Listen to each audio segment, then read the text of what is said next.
let's eat breakfast. Ayan yung food ko, guys. Yung ulam ko ngayon. Hot dog. Ayan, ito yung aking food for today, guys. Yung aking ulam sa umaga, guys. Ayan.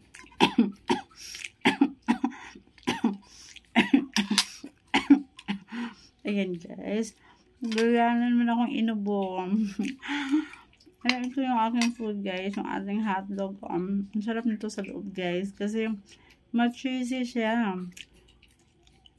Mas cheesy siya, guys. Ito yung paborito kong ulam sa umaga. Yung ating hotdog. Sarap.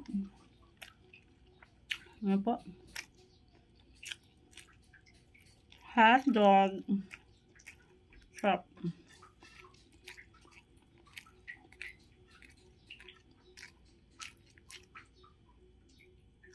Naubos ko, guys.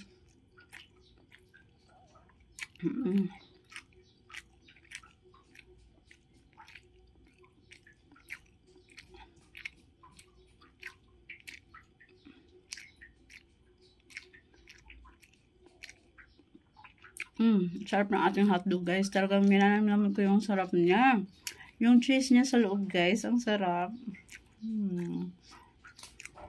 Yummy.